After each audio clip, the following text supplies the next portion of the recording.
All right, welcome to the Wild Strength Podcast, where we will talk about all things wild and all things strength related and really everything in between. Today, my guest is Joel Raether, and I'm super excited to have him on here. He is beyond way more knowledgeable than I am and all things that we'll talk about on here. But before we get into any introductions, I will be asking him what his walk-up song would be. We'll play a little bit of it, and that is really just for you guys as the listener to have an idea of who you're listening to. Maybe you get to know him through that, and then maybe I get to learn something about them as well. So, Joel, before we get into introductions, what would your walk-up song be? Oh man, you asked me this right before we came on, and first of all, thanks for having me on. Yeah, and I had one in mind. It probably dates me because, but I switched gears right as you asked the question. I would say I'm a huge like hair band guy. So I was Okay. thinking of like a hair band, and then I actually switched gears because there's a song by a band called Carlton. I think they're from Texas, and it's a song called "I Was Made for This." And I would I say, was made for this. yeah, I think that Okay, fits here we in go. a I think I got lot. it. Uh, yeah, let's see if you got it.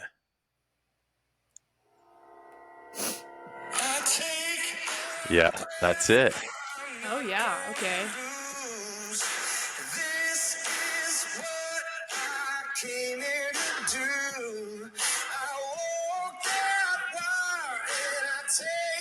I think that's a great walk-up song.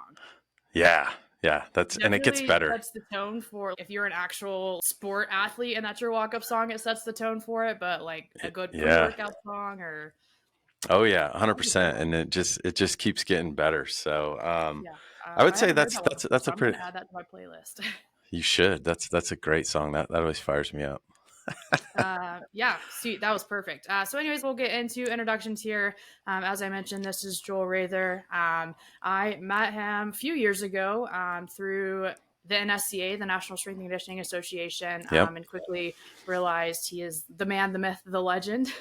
Hey. He is well versed, well knowledge, well experienced in the strength and conditioning field and industry. He's coached for quite a while now with a number of individuals ranging from general population to athletes to professional athletes to tactical personnel. And then now recently has started a company, Hunt Hike Harvest, where he's working to do like more science-based programming for the Backcountry on tour, which I'm super interested in and we'll get into a little bit. But Joel, I'll let you introduce yourself and then we'll kind of get into it. Yeah, well, kind of just to feed off of that, I've been in strength conditioning my entire career, which spans over 20 years now. I spent a little bit close to a decade in the collegiate strength conditioning world. And then from there, I actually moved and worked for the NSCA that you mentioned in the education department throughout kind of concurrently towards the tail end of my collegiate career and into now. I started working for a professional lacrosse team, the Colorado Mammoth. I've been with them for 15 years now. So I've had a long span. It's kind of crazy to think about. It's probably the longest I've been employed at any one place in my career. Sounds And about then, right. yeah. And then after I left the NSCA, I actually kind of move more towards the private sector. And I'm one of the managing partners at Fast Performance here in Denver, Colorado. I have two business partners, one of them being Jason Hirsch, who's a former big leaguer, played in the major leagues for 8 or 9 years. And then my other partner is John Cole, who ran and was the head of performance with Ski and Snowboard Club Vail for just about 25-ish years or something like that. And so, between the three of us, we kind of run and operate our facility that ranges from, youth athletes all the way up to the professional level. We do a lot of work in tactical, which I know we're probably going to touch on. And then Jason and I just kind of mutually having a love for the outdoors started Hunt Hike Harvest in about 2019. And it was something where my profession in strength and conditioning kind of merged with my passion for the outdoors and just seeing the space that we feel that there's a lot of room there for us to kind of bring what we do in the performance world to, a higher level within the outdoor world. So it's been kind of what we call a passion project, but at the same time, I Yeah. think that we really have a lot that we want to do, and we haven't been in a hurry necessarily to really, kind of overstep or get to a certain point at any given time, as much as it is that, we kind of have a vision for where we want to go. And hopefully, if things continue where they're kind of progressing now, that, we're on a good path for kind of building a brand and creating some more awareness about what, sound scientific based strength conditioning should look like for, this community. So lots of things always going on. Yeah. Yeah. I think that's kind of like similar to my reason starting this podcast, just my background in education and passion for strength and conditioning and training, and then also my passion for outdoors and hunting and all things wild. And I think it's really cool that you're kind of Yeah. going above and beyond for science based programming, for lack of a better way to put it. But I would say Yeah. like, quality programming that has someone behind it who is knowledgeable, who has the experience, which, as we know, a lot of these programs that are out um, don't necessarily have, right? I don't Yeah. think you have to have the science based data you're doing to prove for it to be a good program. But also, people just want to put themselves out there. And you said this yourself, not in any rush. You're not trying to like push things too far. It's a passion project and you're working on things. And I think that's the best part and the worst part about a good coach, right? Yeah. Is Oh that yeah. Yeah. the best I'm very coaches impatient. out. Yeah. Yeah, the best coaches out there don't sell themselves, they don't put themselves out there. It's Yeah. kind of the work speaks for itself, but that doesn't get you anywhere far any fast, that's for sure. Yeah, I think that is, you couldn't be more right with that. I think about that a lot, and kind of, just reiterating that a lot of times I'm very impatient with things that I want to, build and grow, and because, I think that we do have in the strength conditioning world, a lot of times it's not something that is a right now type, um, you know, realistically, it's a longitudinal process, strength and conditioning, and most of the times when we work with athletes and as we're training them, we're in a very right now society where everybody wants things, to happen, and to have things right at your fingertips, and there's so much that has to be done to develop and grow in terms of physical qualities, whether that's strength, power, speed, whatever that looks like. And so sometimes I think that it becomes a little bit of our mantra, if you will, Mhm. in the strength conditioning world, where you know that there's a process to things, and you realize that in order to get there, there's a lot of steps that have to happen. And if you don't put in that time, and if you don't commit to that process, then a lot of times you end up, in this the training side, you end up getting hurt, you end up, progressing too fast, and you're not going to see the results. And so I think sometimes those things kind of mirror a little bit of what becomes, our makeup, as far as like how we go about things, or I go about things, knowing that as much as I want to get to, the end point, that, you have to be ready for certain things. You have to put in the preparation, you have to put in the time, you have to develop, and, over, the length of putting in all of that, that the result will come. And so I think we've tried to really stay true to that as much as we can, even though I think, Jason and I argue about it a lot. I think sometimes about things that we want to get done. And at the same time, we're very, I think, realistic about where we are, and still knowing where we want to be. So. Yeah. No, I think that's great too. And yeah, just being realistic about where you can go with things. And I think oftentimes, and I get it in today's world, same thing with people wanting results from a program quick and fast. Like when you start a business, you want it to be successful quick and fast. So you put a bunch of money into marketing, or you put a bunch of money into Yeah, social media and all of that stuff. And I think at the yeah, end of the which we day, do like, none of. same. And I have no intentions of doing that either. And it goes back to the same thing with the coach, like a good quality business. And it's unfortunate, even if you think of like just small businesses, right? There's good people that are running them, a really good business. They usually have a really good product. And unfortunately, more often than not, they're not successful, or they don't last for very long, because they're just trying to put Yeah, in the good work versus putting and I don't think like marketing is not bad. Marketing is good for No. so many people. Right.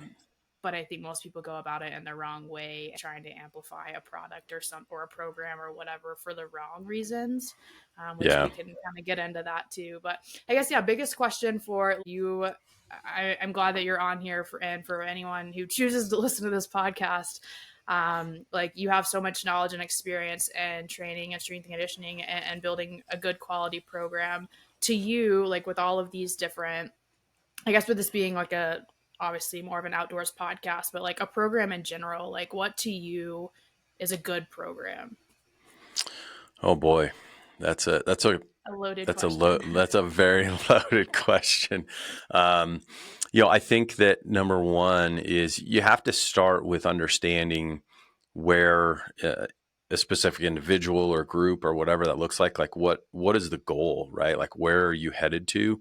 And so, if you, there's a saying that I always like to, kind of bring up a lot of times when we talk about some of this stuff is, there's a difference between like working out and training, right? Working out is just Mhm. going in and Yeah. exercising, right? And your intent is to just be healthier, right? Like maybe you want to lose weight, whatever, whereas training usually has some specific goal in mind, right? Like we want to get to a certain, excuse me, certain point, right? And we have specific things that we want to accomplish, right? And that can be, as broad as you want to make that in terms of, a specific individual or whatever, right? In the case of this, for us in the outdoor world, and we just completed our second episode of our like mountain fitness podcast where we kind of talked about how do we look at the entire year and start planning for what for most of us the goal is as archery hunters specifically is to get ready for September, right? Like that's going to be Mhm. the bulk and kind of what we're very myopic at looking forward to September. You see the hashtags of is it September yet, and all these things that people kind of have their eyes set on. And so I think from your programming perspective is as you start to create that is there has to be a game plan for that. And we know in the Yeah. strength conditioning world that you can't start with just, going out and hammering away right now being October and going 100 miles an hour and saying like I'm going to be in the best shape next September, and you're just Mhm. far, you're way over your skis in terms of doing too much too early, and it's not sustainable. And so we look at a development model of this time of year should be for a lot of us that are maybe just coming off of a lot of hunting if we're lucky enough, to where we have maybe a little bit of downtime. Our objective is to kind of recoup, get more excited about getting back into the gym Mhm. and starting to build, whether it's hypertrophy or muscle growth, right, into strength. From strength becomes power, and we kind of create this path or trajectory within our programming that's going to get us to optimal training and optimal kind of status as far as being fully prepared for September. And so there has to be, these building blocks that are followed by some recovery, and then you build off of that block and then you recover. And so things just kind of like are constantly crisscrossing so that the physical qualities of some of these things can be realized over time, again thinking more longitudinally and not right now. And all of that is kind of how I look at the start of a program. And it may be different for everybody, right? I've got back issues, Jason's got a knee issue, Mike had some health issues, cardiovascularly over the last year. So for each one of us, like our goal in the way that we look at things is going to be different, right? And so for me, it's hip mobility. For me, it's trunk stability. It's, some of those things. Whereas Jason's been now working a lot on eccentric strength and, lower body strength and some of those things that are really critical for him. Not that they're not important for me too, but that are more specific to him as an individual. And so I think that's kind of how I look at a program and a starting point, and deciding like what a good program should look like. It has to start with the individual, and it has to start with looking at what does that person need, and not just saying like, oh, here's a program, just go do it, because I can Yeah. put that program in place, any given program, and hand it to 10 people, and you're not going to get the same result with every person. And I think that's where a lot of pitfalls happen within programming. You see it in the CrossFit world. You and I have talked Mhm. offline about some other programs that exist out there, where I think that's the approach they take, is to take a program to the masses, and there isn't much catering or individualization to the individual. Yeah, no, I would agree with that entirely. And even in large group settings that I've worked with, or maybe you have a smaller group that you're working with, I think it's important as a coach. And you kind of mentioned this and the podcast that you had with Mike that I listened to earlier is you do kind of have to have that individualization. You don't know like what each athlete or service member or hunter or whoever it is that you're working with. Right. We'll just use the term athlete for a general. I think everyone is an athlete if you're trying to move, but you do have to have the degree or the variability to individualize it, which I think in a Yeah. lot of these online programs that people put out, they are so general and broad. And you kind of mentioned this as well. They're more often than not targeted towards the person who is already trained and who is already Yep. like advanced in their training. And then you have these people who might not have ever picked up a weight before who want to Yep. participate in these programs, but there's no scalability, there's no way to bring it back down. And something you had said in that podcast, I wrote it down here, it says there aren't bad programs, there's bad coaching. And then Yep. within that, you have the misapplication of the programming, like who you're working with, and really the ability to change things. So Yeah. if you are putting something out that's online and you don't have the ability to work with someone in person, to you, how do you add that scalability? How do you make it to where different Yeah. people can do different things? Yeah, that's an awesome question, because number one, did kind of almost like as a disclaimer, right? Like, I will never fault people for wanting to train, to work out, to get better, to improve Yeah, themselves, like any of that stuff, right? And you have a lot of variability, right? Which is, some people don't have access or don't have the ability to come to a person like me, right? Based on, geographics, based on budget, based on, a whole lot of things, right? Um, and so from that perspective, that same person who's like, yeah, I want to work out, I want to train, I want to improve, I want to, prepare better, all that other stuff. And they go online and they're like, well, maybe I'll try this workout. Right. And we see a lot of that stuff, right? Whether it's in magazines, obviously, most of what we see now is people going on the internet and things like that. There's just a plethora of stuff out there. And in those cases, you have people that they don't know what a good program looks like, right? And that's not a fault to them as much as it is that they just look at things, or they look at an individual, right? We have a ton of that stuff now in our influencer world and stuff like that, where they want to emulate or to do something that they see a whole lot of people doing, right? We always say people shop on busy streets, right? And so that's okay. But then at the same time, there also has to be the second layer of that, which is being honest with where you are as an individual, right? What is your mm-hmm. training history? What is your current training status, right? And from that, then be able to maybe they go grab a program from a Mountain Tough or an Elk Shape or whatever, right? Or a Hunt Hike Harvest, which would be awesome. Mm-hmm. And Coming the soon. re- Coming soon, yeah. We do have some programs that are available, but at the end of the day, it's then looking at that, and you can take whatever's in that program, and what you have to do is maybe you try it out and you evaluate where you are based on what that looks like. Mm. And what I mean by that is, was it so hard that you're like, man, this is like impossible, and maybe you're motivated by it, which is great, or maybe you do it and you're almost deflated by it and you're like, there's no way I can do this, right? And so I think Yeah. what you have to do is you have to look at that program and say, well, if it's asking me to do a specific number of reps, or it's asking me to do a certain amount of load for a specific exercise or a specific workout, is to learn how to regress or progress things, right? And it could be the other way. Maybe it's too easy, right? And you have to say, well, if I'm going to challenge myself, we have what we call progressive overload. And in order for us to develop a stimulus, and a stimulus has to be above what our like homeostasis, kind of our baseline is, right?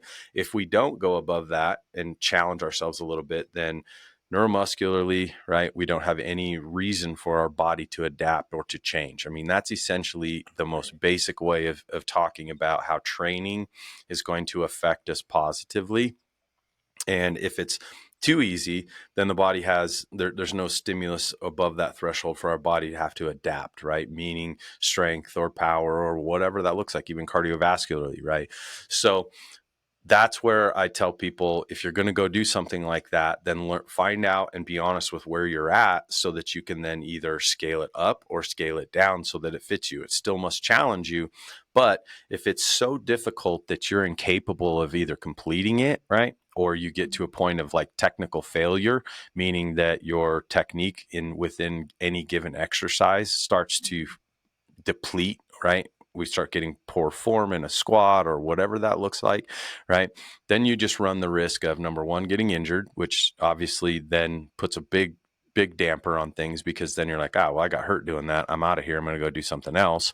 Mm-hmm. Or you run the risk of overtraining, and then we start to see a negative effect of that training to a point where you're going to see the nervous system essentially start kind of declining, right? We're not going to get as much Yeah. activation or stimulus within there, where our body ultimately will say like, nah, I'm out. I can't do this. Right. And if that goes on long enough, then you're going to see things like getting sick. A lot of times in like my college experiences, for example, when we would get to near, midterms and finals and things like that with a lot of our Mm-hmm. athletes, guess what? Those kids are staying up late. They're studying. They're still practicing. They're still working out. And the next thing you know, we've got upper respiratory tract infections. We're getting sinus issues. We're getting cold stuff and all these other things, like, oh, it's just wintertime. And I'm like, no, it's really not. It's actually their body telling them that, like, I'm overtrained and I can't keep up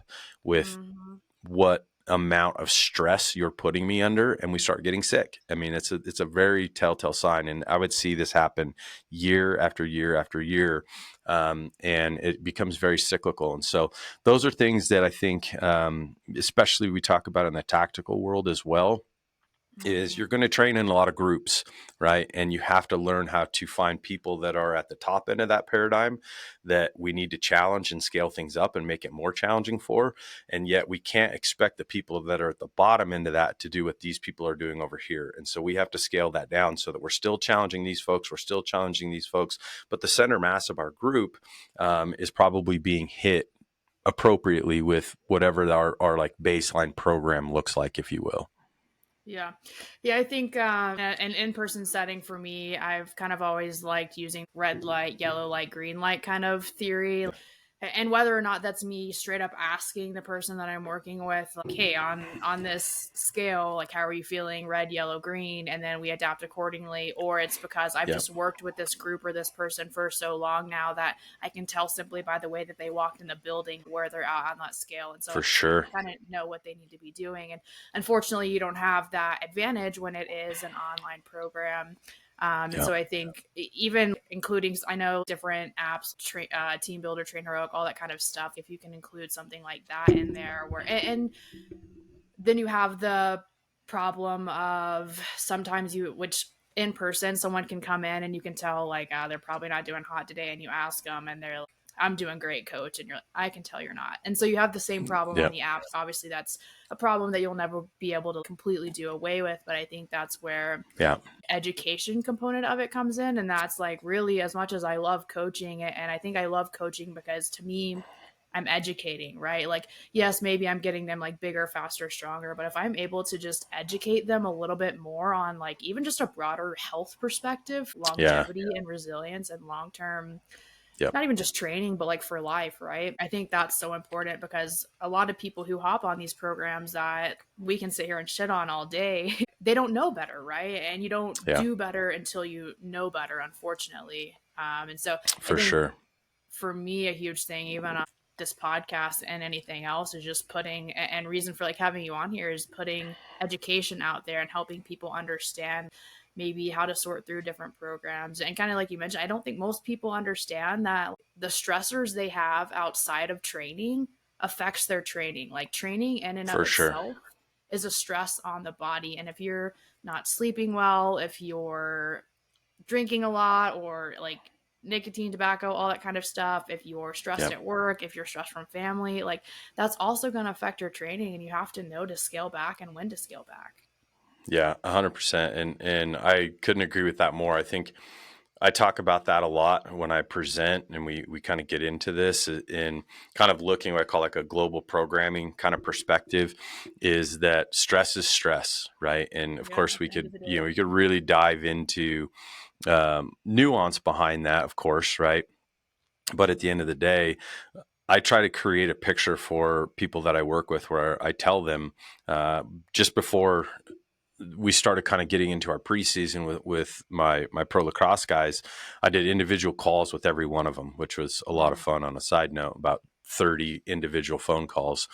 And I told every one of those guys, I said, you have to understand the training in a 24-hour cycle, right? Your day to day, the training part is technically the easy part, because that leaves mm, you, yeah, call it 22, 23 hours of the rest of the day, where all the other things that are going to garner your attention, your stress, your life, your kids, your wife, your husband, whatever, right? Like all these other things that are going to create stressors for you, yeah, how you eat, how you sleep, all that stuff will determine your readiness to train, how well your training gains will be realized based on how well you manage all those other things, right? And I think we're all guilty at certain times. Right now, I'm probably horribly guilty of it in terms of how well all those things are being managed, right? And so working out for, 45 minutes, 60 minutes, 90 minutes, whatever that is for you, realistically is such a small portion of the amount of stress that we put ourselves under.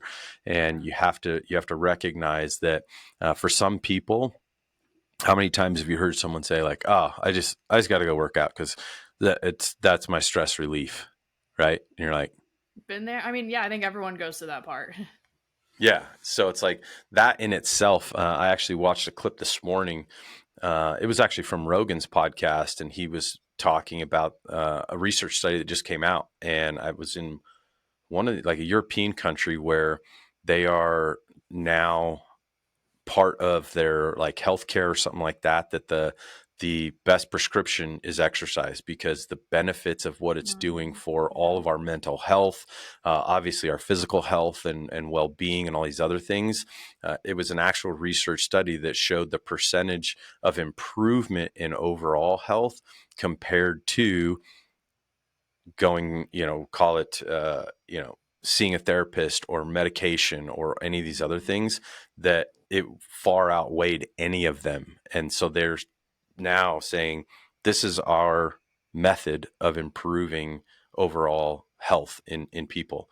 It's not medication. It's not, and so that in itself tells you a lot about what we can gain through training, obviously, as well as yeah, mitigation and management of overall stress right. and kind of well-being. So yeah. Yeah, that's what I was gonna say. I think I agree with that wholeheartedly. And anyone who, I'm love my family to death, but I am the only person who eats relatively healthy, who trains, who works out, and everyone else has high blood pressure, high cholesterol, pre-diabetic, all that Oh kind of yeah. stuff. And Oh yeah. when they come to me asking like, "Oh, what can I do? You know about this kind of stuff?" My answer is sometimes for them it's just going outside for a walk. Like if Yep. you're going from literally nothing to sitting on your ass most of the day, go for a walk every single day, and I promise you will see significant changes in your health. And then Yep. once your body gets used to that, then you start doing more. And if you don't ever want to do more than a walk, that's okay too. I think you've mentioned Sure. in that podcast earlier, I don't want to shit on anyone who's training and whatever. If you're training, like heck yeah, I'm glad that you're in there and you're doing it, and no matter what that looks like. But if you want to be sustainable, if you want to do this for the long haul, if you don't want to feel like crap after a long time, like find Oh something yeah. that is sustainable and that doesn't add an extra stressor to your life, because unfortunately in these days, like, life is stressful for most people. Oh yeah. Yeah. It's like, asking someone like, "Hey, how you doing?" And they're like, "Ah, just busy." And it's like, everybody's busy, right? Like that's Right, that's right. such an easy thing to say. And I Yeah. joke a lot about things like that. And you're 100% right. I think back as you talk about that, I had one of my professors undergrad and grad, and he was one of those people who kind of thought along the lines of a lot of these things in terms of health interventions. We did a very longitudinal study that was ongoing for the entire time that I was a college student, both undergrad and grad, and it was based on youth obesity, where we were integrated into the elementary schools. We were looking at like their lunch programs. We were looking at physical education, recess, all these other things, and actually doing interventions to try and improve the physical activity within young kids. And then one of his big kind of, I guess you could call it like soapboxes, was the whole epidemic of like type 2 diabetes. And he's like, type 2 diabetes, and he had it built out to the extent of understanding what the individual per American's economic cost was based on insurance premiums. It was startling because we know through exercise science, through what we know in physiology and how the human body works, that type 2 Mhm. diabetes is ultimately created through sedentary lifestyles, and that it can be 100% reversed based on being healthier, based on healthier weight, based on healthier nutrition, better activity levels. Like, and look at how much, go turn on the TV and tell me how many medications you see that come up that are like, oh, my A1C and da da da da. And much like yourself, like I look at my family, and my dad is been on, type 2 diabetes medicine, all this other stuff. And, same thing. Oh, what should I do? And I'm like, get off your ass. Like, I know you don't like it. He's like, I hate working out. And I'm like, well, guess what? There's millions of people that don't like working out, but do you like being Mhm. alive better? Like, take your choice. Right. Yeah, I mean that's another rabbit hole that we could go down. And I say the same thing. I think if you don't value your life, then who cares what you do, right? But if you like life, if it's kind of fun for you, if you want to live a little bit longer, Yeah. like different strokes for different folks, different people have different things they want to do with their life. I get it. But yeah, if you value it, if you like it a little bit, if you want to live for the long haul, if you have kids and you want to be around to see them do some cool things or Yeah, things in your life that you haven't got to do yet that you want to do, walk. for And it's, sure. it's that as simple as that. And you can even look at research that people who say they don't want to work out, maybe to them walking is working out. To me, it's just part of like being healthy. It's just walking. It's just walking at the end of the day. But if you Yeah. just there's research that shows that simply, and part of that is just being outdoors too, but walking outside Yeah, can have such a huge impact on your health and your blood pressure and your blood glucose and your heart rate and all of that stuff. And for it sure. could be so simple for so many people. And I think people just Yeah. much once you get like beyond performance, yes, things do get complicated. In simple health terms, it could be so simple. Yeah, it really can be. And yeah, much to your point, right? Like I think about those things and I go, yeah, I still have a lot of bucket list hunts I want to do and things that I want Mm-hmm. to, Me too. experience and those types of things. And yes, there's a lot of days when, maybe I put on angry music and working out is getting rid of stress and stuff like Yeah, we that, all right? do Like it. and all that's great, but at the end of the day, I want to be able to move. I want to be capable of continuing to coach and do what I do, and obviously there's a part of that which is leading by example in our field, right? I think that's a big one. I always say that Absolutely. it's pretty tough to stand in front of people and look at our current kind of status. Obviously we're getting a little bit off the point, but it's like, look at the people within our government that are in charge of our health and Mm-hmm. initiatives. And like, I've seen a bunch of stuff recently where they've gone through and showed that whoever, I don't know what that position or role is, but they showed like 4 or 5 people in different countries I who's in saw that. charge Yeah. of, and you're like, these people are all at 60, 80 pounds overweight. And I'm like, you're the last freaking person I'd listen to if we want to talk about being healthy. Right. And you're going to stand up and say like, Mm-hmm. we need to do this for improving health in America or whatever else. Like, maybe start with Yeah. yourself. Yeah. Definitely different subject, but I mean, even if you think about what people learn in med school, they're not learning about general health. And so, Right. yeah, doctors are, and that goes back to the point of you don't do better till you know better. They're not going to tell people, oh, I think you should work out. I think you should change your diet. I think you should do this. They know to prescribe certain medications for what they're being told. And until Oh yeah. that's incorporated into their curriculum, they're never going to change that. Yeah. We have sick care. We don't have health care. Yes, I think that's a perfect way to put it. So, another question, I think, and we kind of talked about this a little bit before we hopped on, is obviously we both kind of have experience working with the tactical population. So, if you're Yep. unfamiliar, that's police, military, fire, first responders.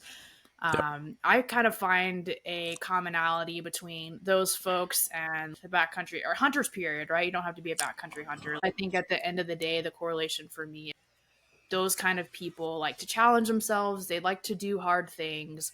And so with that comes individuals who, like we've been talking about, like to do really hard workouts that feel like they didn't do anything if they didn't do a hard workout, and that's okay every now and then. But how have you gone about, I don't know that I've even ever kind of asked you this, how have you gone about talking with those kind of individuals and educating them or convincing them, insert whatever word, like to maybe scale back or to have them better understand, yeah, once again, what a good program that we talked about, what that could look like for them. Yeah. I do agree with you. I think that we see a lot of parallels in the tactical space and, kind of correlating it, if you will, to the backcountry, right? Which is in most cases, like, for example, if we think of sport, right? Like I mentioned my professional cross guys, I'm about 10 days away from us starting training camp. Well, that's a very predictable thing. And we're going to have practices and games and all these other things that are going to take us all the way through about May. And I know where every single one of those games is. I know what day they are. I know what town they're in. I know when our practices are, all these other things. And it's very easy for me to predict and plan for those things. Now, when you take that and now you think of it more on the tactical side, now you're talking about people that are training for unknowns, right? We have some things obviously that we can understand in basic levels of like physical readiness and stuff like that, strength, conditioning, whatever, right? We try and do needs analysis and those types of things. Yeah. And but the reality of it is that any time a given scenario or situation comes up for someone in the military, our law enforcement people, our firefighters, whatever, there's no definitive date, there's no definitive time, there's no definitive duration. We have no idea what they're going to potentially be faced with. And so for really all intents and purposes, we're trying to prepare them for something that's really vague, right? There's no, it's not boxed in, right? Like every one of our games is 60 minutes. Well, guess what? If you go out to a 3 alarm fire, there's nothing that says there's a halftime. There's no TV timeouts. Like it Mm-hmm. is what it is. And if we're not physically prepared for that, guess what? We're going to fail, or even worse yet, right? When the last buzzer rings in the game, if we win or lose, you're like, well, that was great, we won. Or you can say, well, that sucked, we'll try again next week. In the tactical side, you're talking about that being Mm-hmm. potentially a life-threatening situation, right? Absolutely, which yeah. obviously um, which obviously is a whole different situation. But at the same time, if I think about that as I kind of translate that into the backcountry, when we go in the backcountry, we don't know how far we're going to go. I mean, we know what area maybe we've gone into, maybe we've spent some time scouting, but the environment and the duration and the amount and the intensity and all these other things a lot of times are completely unknown. And so we Yeah. have to plan and prepare knowing that there's going to be a lot of things that I can't put my finger on that says, well, I need to be able to accomplish this and this alone. Right. For those of you that have, watched or tuned in anything that we've done, I did a 40-mile death hike this summer and we did it in 36 hours. It was something that I've never done. Gabe Sandin, who owns Ivory Holsters, was like, "Hey, we're going to do this. You want to go?" And I was like, "Yeah, I'm in. Let's see what I'm made of," because it was something that I'd never tried before, right? And for me, it was one of those things where, yes, I wanted to test myself, kind of to your point, right? Which was like, a lot of these folks are very similar in that regard, and they like to be challenged. They like to do stuff that's hard, maybe some things that are going to be outside of or a little bit beyond what they're, accustomed to doing, to just see if I can do it. And of course, there's some safety issues and stuff like that that go along with Mhm. that. But, to me, I think those are some parallels that we look at. And a lot of what we've taken with H3O has been actual research that's been done in the military. We look at high altitudes. We look at having a pack on and what that does in terms of, our metabolic outputs, right? So taking that scenario or example that I gave you, I essentially looked at that trip and I tracked it all. We work with a company called Cardio Mood, which Okay. is the most accurate wearable that we found when compared to Whoop bands, Fitbits, Apple Watches, all these other things, right? There's a ton of them out there now, even Garmin and Polar. And it's the closest that we've found compared to just wearing a chest strap, right? Like nobody's going to wear Yeah. a chest strap every day unless you're just kind of fanatical. Yeah, And absolutely. within that, I looked at steps, I looked at altitude gain and loss, I looked at output, and with about between 35 and 40 pound pack, depending on how much water I had, I burned almost 15,000 calories in 36 hours. I believe And it. so, and 70,000 steps with 12,000 foot of elevation gain and loss. Yeah. And so I look at those things and go, all right, well, if we're going to prepare for that type of scenario, granted, that was not very hunting specific, right? It was Right. just more of a challenge, but there's a lot of parallels in that where when I look at training, I may have to be prepared to put in way more mileage than what I anticipated, right? Can I duplicate that in a weight room? Not really, right? Like, so we have to have a mixture and blend of these things a lot of times that are going to be, can I develop the right strength qualities? Can I develop the right conditioning qualities, right? Metabolically, right? There's varying Yeah. intensities, going uphill, going downhill. Can I build the resiliency in my feet and ankles and things like that? Because if we're contouring all the time and our foot's downhill, uphill, side hill, those types of things, all of that stuff requires me to have certain levels of durability, certain levels of strength, specific types of conditioning, right? And then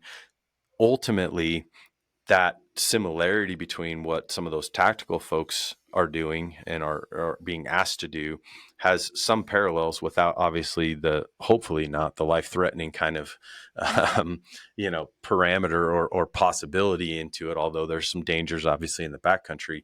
And Yeah, so I think absolutely. that those things marry together very well. And um, I think we use some of those kind of correlators in how we look at the backcountry, obviously without people shooting at us or other things trying to kill us, except for maybe bears and lions. Maybe bears. No, yeah, I love the that you kind of bring up like the strength qualities, the endurance qualities. What I'm focusing on here is the word qualities, because Right. I think in the tactical setting or someone who's carrying a pack in the backcountry, specifically, I think about rucking. And people Yeah. think to get better at rucking, they need to ruck more and more and carry heavier loads. And to get used to Yeah. carrying your pack in the backcountry, you got to go hiking with your pack with heavy load. And that's not what this is. And it's the same thing like if you're No. thinking about training for a marathon, you're not going to go run a marathon every single day or you're going to kill yourself doing it. Yeah. You've got to develop different qualities. You have to be able to be strong. You have to have the strength to carry the weight that you need to carry, and you have to be able to have the endurance to maybe carry it for long periods of time. But you'll never, and this kind of maybe gets into like program specificity or exercise specificity. I can't say that word today. As far as what you're training for, and people do want to be so specific, but you kind of have to be good at a variety of things, at a broad range of things, to be Yeah. able to be good at that one thing that you want to be good at. And I think more often than not, people don't recognize that. Yeah. No, most definitely. I think um, it can be a moving target, right? And I think some people get lost in that. And what we see a Mm-hmm. lot of, especially in that example, right, where go onto any forum, right? Go onto Rockslide, go onto I Hunt Colorado on Facebook, and like people ask these questions all the time. Hey, what should I do? Like, hey, I'm going to go on my first elk hunt in, 2024. Like, what should I be doing? And like, just have a ball, read the comments of what people will say, Have a right? ball. Yeah. Right. Like, because you'll have the guy who goes, I put 50 pounds in my pack and I just go out and I do 3 miles every day. And it's like, well, okay, good on you. right? Like it's not what I would do. And I don't think, will it work? Potentially. But again, it goes back to what we talked about. It may not work for everybody, right? Yeah. Think of myself for example, right? Like I know that I have to progress my way up with some of my back pathology, herniated discs, spondylolisthesis, pars fractures, all this stuff that is not ideal for putting a lot of weight on my back. Not at But all. but I know that if I, again, think long term about how I develop and how I kind of maintain things and how I try to build up that resiliency over time, I met with my back specialist earlier this spring because I had a bit of a setback, complete anomaly, wasn't training related or anything like that. It wasn't any specific thing that happened, and so I kind of got an update on things and kind of at the point where I'm like, oh boy, like, is this going to be a time where I have to have something done?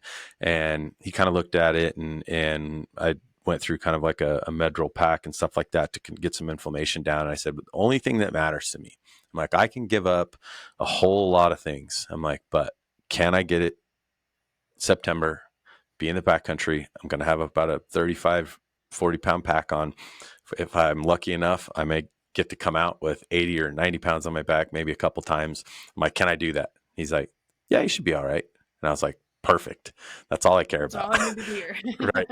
But I can't be the guy that's going to go out and do 50 pounds on my back every single day, or that's going to have an accumulating effect, right? So when going back to my point, when you talk about where people ask these questions and, they're looking for these just like shotgun like responses that people will put out there, like, well, this is what I do and this is what I do. Like, go do this. This will work every time. It's like, no, go back to what your first question was in this podcast.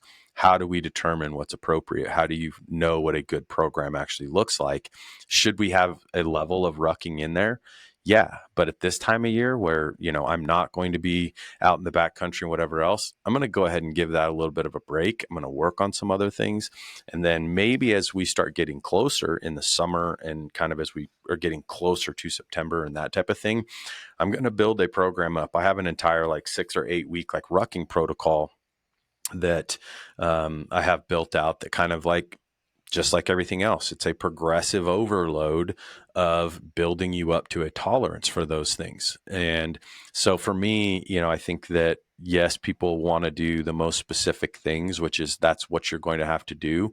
But again, that can't be your only mode and only method of doing that, or you're going to miss out on a lot of other things. There are cardiovascular benefits, sure, right? If you're capable of getting into some undulation and you live in a place where you've got hills and things like that and you can contour, sure, but you have to think of a lot of other areas within training that you're going to miss out on if you solely get myopic on like, oh well, that's the most specific thing, that's the only thing I'm going to do.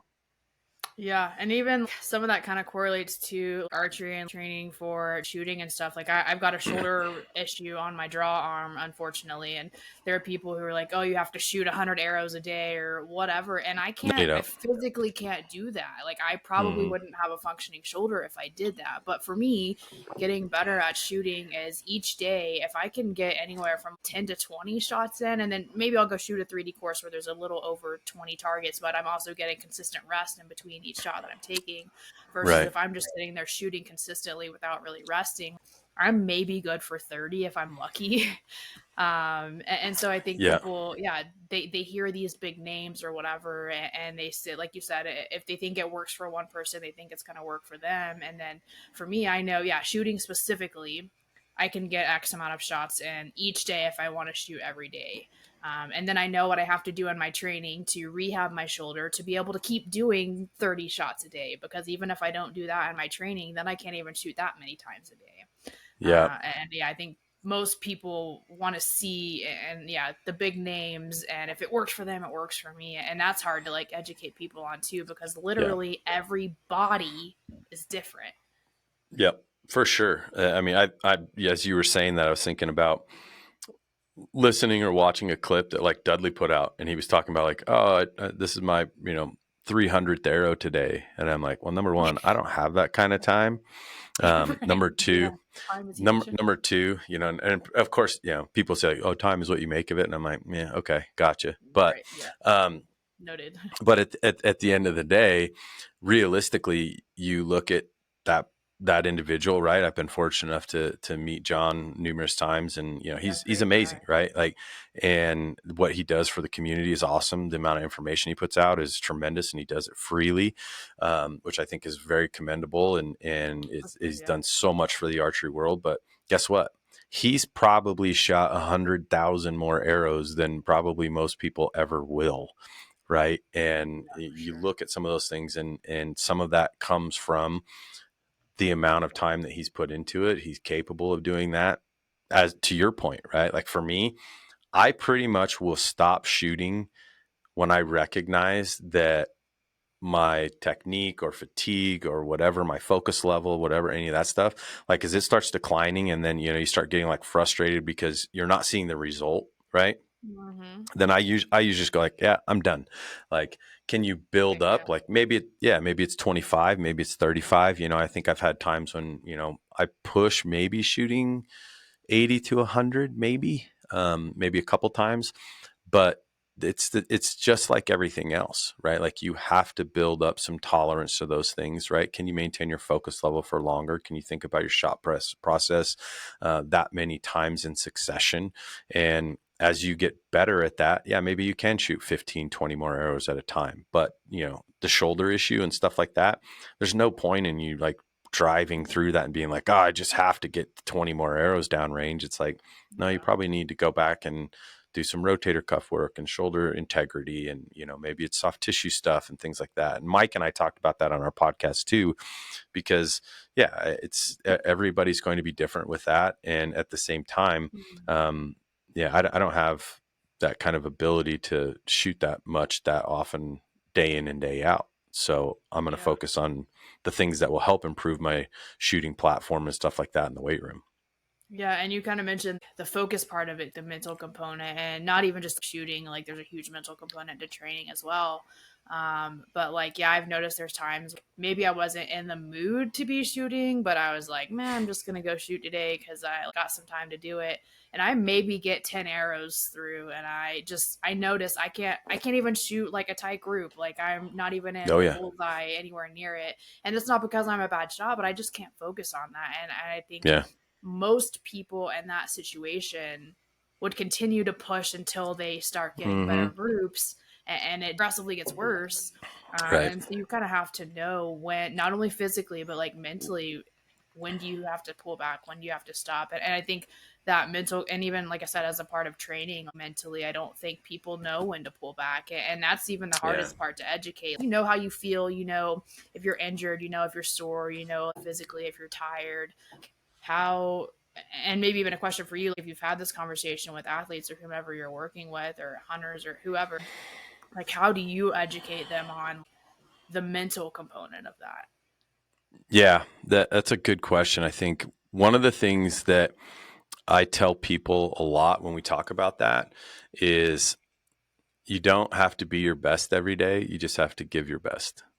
And I Yeah, I think that think that's great. there's a big difference between that. And I had a group of high school kids in here last night, and we kind of started getting into our normal training. And I looked around, and they all just looked gassed. And I'm like, why you guys look so tired? And Yeah. I'm always very sensitive to that because I want to find out like what is the reason. And one of the kids is like, oh man, I've been studying like so much. And I'm like, well, why? And I do this a lot because they'll just say like, I've been studying so much. And so then I kind of like make a little bit of, some levity in the situation. I'm like, well, why? Like, oh, because he's trying to get into like this aviation school. So he's worried about his grades and all this other stuff. And so like he goes, oh, because I want to get into, so and so. I'm like, well, why? And he like he wants me to let him off the hook, but I keep going down that until I get to Mm, what his yeah, why actually is. yeah, And then when he tells it to me, I'm like, well, then that's a good reason. I get why you're tired. And I go, just do your best. I'm like, today's maybe not the best day for you, but guess what? You don't have to make every day your absolute best. And so at the end of the day, to your point, when you talk about that, where you have those people that are like super, hard chargers, or they have kind of in their mind, like every day has to be their best day and all this other stuff, is create more of a realistic picture for them and get them to understand that, guess what? Some days you're just going to kind of get it done. And other days, maybe you have more energy, maybe you feel better, maybe you're more motivated, maybe you're not as tired, whatever else. Take advantage of whatever, your day actually looks like. And I think that's something for me that I've learned over time, where, just as an example, I went through, playing 4 sports in high school and going to college and trying to play 2 sports, and through like all this time where it was like everything was so structured. You worked out at this time, you worked out at these days, da da da da. And then as I kind of became capable of choosing a little bit, I think I really tried to stick to that for a lot of years as I became a young coach, where I was like, well, this is what I do and this is how I do it. And these are like non-negotiables. And now I've kind of taken a step back from that and really understand that, like, days that I feel really good, I'm going to like crank it up and I'm going to really kind of get after it. And then there's other days when I don't feel that good, where I just have to realize that I need to just get out and move, like you talked about, Mm-hmm. just get through a little bit, and maybe evaluate why. Like, is there specific reasons as to why maybe Yeah, I don't great. feel good, right? Maybe I was up Mhm. late, maybe I shouldn't have went to happy hour, maybe whatever, whatever that looks like, right? And try to figure out. Now, if that becomes a constant where it's every day and you go through a long period of that, then you really have to step back and determine, like, are there things I should change? Are there things that I need to adjust, to adapt, pull back on, take out, whatever that looks like, so that I start getting a better profile of days that I feel good. Right. And so those are Yeah. ways that I try to like educate people and get them to just be more aware of what that should look like, and how they can try to have better days, more of the good days as opposed to the bad days, and get them to be internalize a little bit more what performance actually looks like, as opposed to it just coming in and like, I have to go balls out every freaking day. Yeah. No, I think that's great, especially just do your best every day and having someone understand that your best looks different every single day, right? For sure. And this is kind of like perfect segue into a closing question that I'll ask everybody. And I'll kind of just go ahead. What does wild strength look like to you? And that could be simply you got out of bed this morning, right? Like if life sucks right now and you're struggling to get out of bed, and like strength for someone is getting out of bed, or just making their bed or making their coffee that morning, then heck yeah, I'm glad that you did that. That was your best that day, and hopefully tomorrow your best is a little bit better. Right. But then also, like, wild strength can be related to things in the gym. It could be that you like started school again because you're trying to better yourself, like a wide range of things, right? But yeah, kind of Mm-hmm. that was a really good segue into that question. So yeah, I asked you, what does wild strength look like to you? How do you embody or display wild strength in your life? Oh boy, Another that's loaded a that's question. yeah, right. You should have prepped me for that. No, it is a great question, and obviously it is, kind of what the mantra of the whole podcast looks like. And Mhm. I think for me, it is continually trying to figure out what I can become over time. Right. I think, to me, wild strength would look like me seeing if there's still a better me, and that can come in a lot of different ways. And I think that that's something that over time, um, I think internally for me, I fight a lot of the norms of some of these things. Like, Mhm. I've been in this kind of entrepreneurial private space, trying to start businesses, get myself into a lot of different things, making myself massively uncomfortable in a lot of ways, whether that's Mhm. physically, mentally, even financially, with Mhm. risks and certain things like that. And to me, that's what, I would say wild strength means to me. And strength can be a very much broader term than lifting weights. And I think that there's some mental strength Mhm. in that. There's obviously some components of that where I want to continue to challenge myself to do things. I want to continue to try and improve my physical self, mental self, well-being, and also, the things that I'm involved in. And to me, that's an ongoing process. And I think that I'm motivated by a lot of things that we see within either this community or the strength conditioning community, where I'm never someone who like looks at, a Rogan or a Cam Hanes or one of these people like, oh, I want to be that guy. I'm like, no, I think that's a really bad carrot to chase. But I can think of things that are very admirable to that can Mm. motivate me to want to be better and ultimately be a better Joel. Yeah. Yeah, I think that's great. And I've always been the same, even outside of people who are like physical feats, famous people in general. I've never understood idolizing someone that I don't know or have never Yeah. met. Like we all eat shit, breathe, and do the same thing. So that's never made sense to me. But to Yeah. your point, I can look at these people and be like, I think that's an incredible feat that he has or that person is doing. And I admire that. And I think that's great. And like maybe I want to be better in like my aspect or in an aspect of my life because I've seen someone else do that. But I think Right. also kind of like you mentioned, I like that you say like just being a better Joel like each and every day because I think so many people have this idea of finding themselves and having the outcome of what does it look like once you've found yourself and once you're ready or once you're prepared or whatever. And I don't know that anyone will ever find that, which I think another deep can of worms that we could open. But like, Oh I yeah. think that's what leads to a lot of like mental health problems these days is that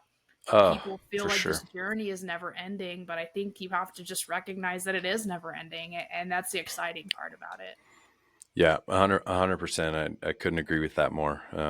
It's it is an ongoing process. I think that the mental health side of it is a huge issue. I think we look at our social media, we look at, how much easy access we have to things, right? Like you look at people and how accessible they are now, right? Like you're one DM away from, contacting anyone, in the Yeah. world at this point, it seems like, right? And a lot of people lose sight of some of that stuff. And, to your point, I think that I look at the world that I've been in where, athletics, for example, dealing with pro athletes and things like that. And I look at how people like put them, on this level, right? And I've dealt with tons of them over my career, and I see people that are so just kind of enamored by some of these folks, and I'm like, they're just people too, right? Like they just happen to have an amazing skill set that gets showcased, on that little box that you watch when you go home at night, right? And I'm like, there's Yeah. nothing different about some of them. In fact, some of them are, I've met plenty of them that I think are kind of some dipshits, right? Like they have their flaws, they have their challenges. There's nothing special other than their ability to maybe catch a ball or whatever, right? And I'm like, so to be, a little bit more internal about some of those things, and it's okay to look at those people and have some desire to maybe be more like them, but I think it's easy to fall in that trap for sure. So Yeah, I would agree.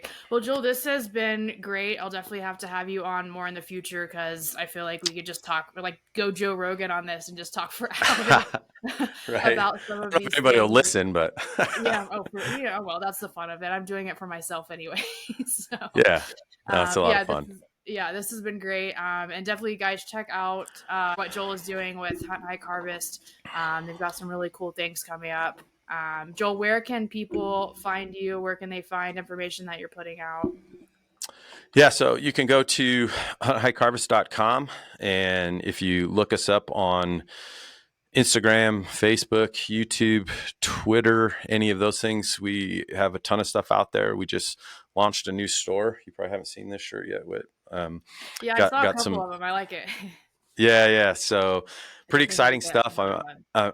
I'm very lucky. Jason has a tremendous background in design and all that stuff. So we leverage that, and we have our podcast. We do a ton of reviews. We work with our friends over at Numa. We do a bunch of things with them, and so we're not too hard to find. Obviously, we would love for people to check us out as well, and we appreciate the opportunity to let people know more about us. So thank you so much for having me, and we'll have to have you on our podcast as well.